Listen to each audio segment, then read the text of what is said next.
আলহামদুলিল্লাহ, আল্লাহ তাআলা আমাদেরকে সারা জাহানের মুসলিমদেরকে এক করার ফিকির নিয়ে ইত্তেহাদুল উম্মাহ ভ্রাতৃত্ববোধ জাগরণী কনফারেন্সে আসার তৌফিক দিয়েছেন। আল্লাহর দরবারে শুকরিয়া, আলহামদুলিল্লাহ। আলহামদুলিল্লাহ। আমরা এমন একটি সময় অতিবাহিত করছি যে মুহূর্তে আমাদের ঐক্য, আমাদের ইত্তিহাদের প্রয়োজনীয়তা যদি আমরা অনুভব না করতে পারি, এর পরিণাম, এর বদলা আমাদেরকে রক্ত দিয়ে দিতে হবে। তার দলিল হলো ফিলিস্তিনের মুসলমান। কথা বলেন ঠিক কিনা? আজকে আমাদের এক হওয়া দরকার। ফিলিস্তিনের মুসলমানদেরকে অকাতরে নির্বিচারে হত্যা করা হচ্ছে।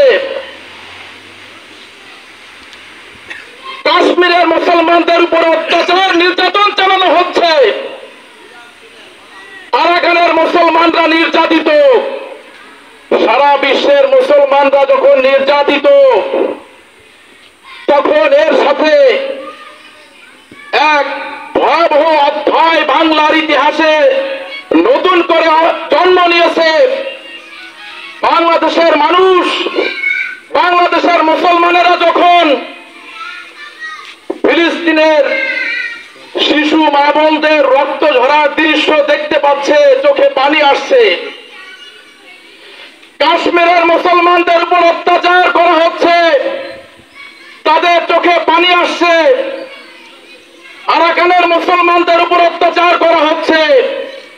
আমরা ভেবেছিলাম 90% মুসলিমের দেশ বাংলাদেশ, আমরা ফিলিস্তিনের পাশে দাঁড়াবো, কাশ্মীরের পাশে দাঁড়াবো, সারা বিশ্বের মুসলমানের পাশে দাঁড়াবো। অত্যন্ত দুঃখ আর পরিতাপের কথা, 90% মুসলমানের দেশে মিথ্যা অপবাদ দিয়ে, মন্দিরে আগুন ধরানোর মিথ্যা নাটক সাজিয়ে নৃশংসভাবে আমার 2 ভাইকে হত্যা করা হয়েছে। কথা বলেন ঠিক কিনা? শুধু তাই না, প্রশাসনের লোক গিয়ে তাদেরকে উদ্ধার করেছে। আমরা জানতে পেরেছি প্রশাসনের লোক না গেলে এই হিংস্র অমানুষ, যাদের কোনো বিবেক নাই, আল্লাহ তাআলা বলেছেন বালহু আদল, এরা পশুর থেকেও নিকৃষ্ট। এই আয়াতের ব্যাখ্যা এখানেই শেষ না। পশুর থেকে নিকৃষ্ট কত নিচে নামতে পারে? আমরা ভুক্তভোগী যারা জীবিত আছে তাদের সাথে দেখা করেছি। তাদের মুখ থেকে এই হৃদয় বিদারক আওয়াজ বের হয়েছে, আল্লাহর কিরে, কুরআনের কিরে, হাদিসের কিরে। 10 বার 12 বার ওই হিন্দু সন্ত্রাসীদের পায়ে তারা ধরেছে। আমরা আগুন দেই নাই, আমরা আগুন দেই নাই। আমরা যদি আগুন দিতাম আপনাদেরকে ডাকতাম না। তাদের হাতে ধরেছে, পায়ে ধরেছে।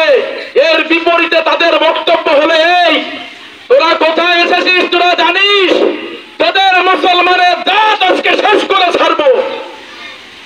নাউযুবিল্লাহি মিন যালিক। এই যে একটা কালো অধ্যায় তৈরি হলো বাংলার ইতিহাসে, কেন আমরা মুসলমানরা এক হতে পারি নাই?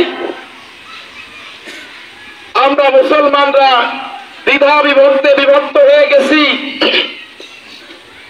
আজকে এত বড় মজলিস, ব্যাপকভাবে আমাদেরকে দাওয়াত দেওয়া হলো। আমরা চিন্তা করতে পারি কে ডাকলো, কে দাওয়াত দিল। আপনি ডাক দেন, আপনি দাওয়াত দেন। আমার মুসলমান ভাইয়ের রক্ত ঝরাবে, আমার মুসলমান ভাইকে পিটাবে, আমার মুসলমান ভাইয়ের লাশ ফেলে দেবে। আপনি চুপ করে বসে থাকবেন? প্রত্যেক মুসলমানকে আন্দোলনের ডাক দিতে হবে। নারায়ে তাকবীর! আমার ভাইয়ের রক্ত বলি নাই, বলবো না। আমার ভাই শহীদ কেন? জবাব চাই, জবাব চাই। ফাঁসি, ফাঁসি, ফাঁসি চাই, ফাঁসি চাই, ফাঁসি, ফাঁসি, ফাঁসি চাই, ফাঁসি চাই। আমরা বলতে চাই, আমাদের প্রশাসনের ভাইদের প্রতি আমাদের শ্রদ্ধা আছে। তারা আমাদেরকে আশ্বাস দিয়েছিলেন অতি তাড়াতাড়ি আসামিদেরকে গ্রেফতার করে তাদের তাদেরকে ফাঁসির কাস্টে ঝোলানো হবে। আমাদের ওলামা একরাম প্রশাসনের লোকের কাছে দেখা করতে গিয়েছিলেন। মন্ত্রী মহোদয় এবং প্রশাসনের ভাইরা আমাদেরকে আশ্বস্ত করেছিলেন তাদেরকে দৃষ্টান্তমূলক শাস্তি দেওয়া হবে, তাদেরকে ফাঁসি দেওয়া হবে। ওলামা একরাম যারা প্রশাসনের সাথে কথা বলেছেন, ডিসি স্যারের সাথে কথা বলেছেন, তারা সবাই জানেন তাদেরকে আশ্বাস দেওয়া হয়েছিল। আমরা দেখতে পেলাম এই ঘটনার পরে আরো কয়েকটা হত্যার ঘটনা হয়েছে, এমনকি ইন্ডিয়াতেও হত্যার ঘটনা হয়েছে। সেই ঘটনা 1 সপ্তাহ 10 দিনের মধ্যে তদন্ত করে আসামিদেরকে শনাক্ত করে গ্রেফতার করা হয়েছে। অথচ অত্যন্ত দুঃখ আর পরিতাপের সাথে আমরা লক্ষ্য করলাম আজ 2 মাস পার হয়ে গেল, 3 মাস পার হতে চলল। সাধারণত দেখা যায় অপরাধীদেরকে শনাক্ত করার পর প্রশাসনের পক্ষ থেকে তাদেরকে মিডিয়ার সামনে আনা হয়, জনগণের সামনে তাদেরকে পেশ করা হয় এবং সাংবাদিকদের সাথে প্রশাসনের ভাইরা সংবাদ সংলাপ করেন, সাক্ষাৎকার দেন। আমরা খুব দুঃখ আর পরিতাপের সাথে লক্ষ্য করলাম চেয়ারম্যান, মেম্বার এবং কিছু হিন্দুত্ববাদী, উগ্রবাদী, মানবতা বিবর্জিত সন্ত্রাসী, তারা তাদেরকে আজও ধরা হয় নাই, তাদেরকে আজও আইনের কাঠগড়ায় দাঁড় করানো হয় নাই। ফাঁসি তো দূরে থাক। কেন ভাই? যারা 2 জন আশরাফুল আরশাদুল মারা গেছে তারা কি মানুষ না? তারা কি এদেশের জনগণ নয়? তারা এদেশের নাগরিক নয়? তাদের রক্ত ঝরেছে, ইট দিয়ে, রড দিয়ে নৃশংসভাবে তাদেরকে হত্যা করা হয়েছে।